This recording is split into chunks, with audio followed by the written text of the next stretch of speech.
وأنا أشهد الله ثم أشهدكم وأشهد من يستمع إلي أنني خلعت عباءة الخصومة من كل أحد، وأنني قد ألغيت كل جدال وخصام بعد أذيتي وسبي وشتمي، محاولة أن أتحلى بحلية سيدنا صلى الله عليه وسلم في العفو والصبر والتجاوز والصفح الجميل.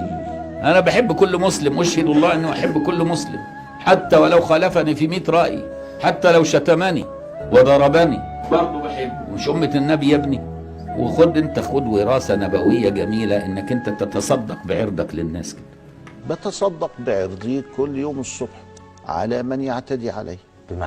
بمعنى أنني لا ألتفت إلى قيل قال، كثرة سؤال، إضاعة مال، كما أمرني رسول الله صلى الله عليه وسلم. والله أنا سيادتك يعني أبيت الليل وأفتش في خاطري على ذرة شحناء تجاه أحد فلا أجد، فأحمد الله على ذلك.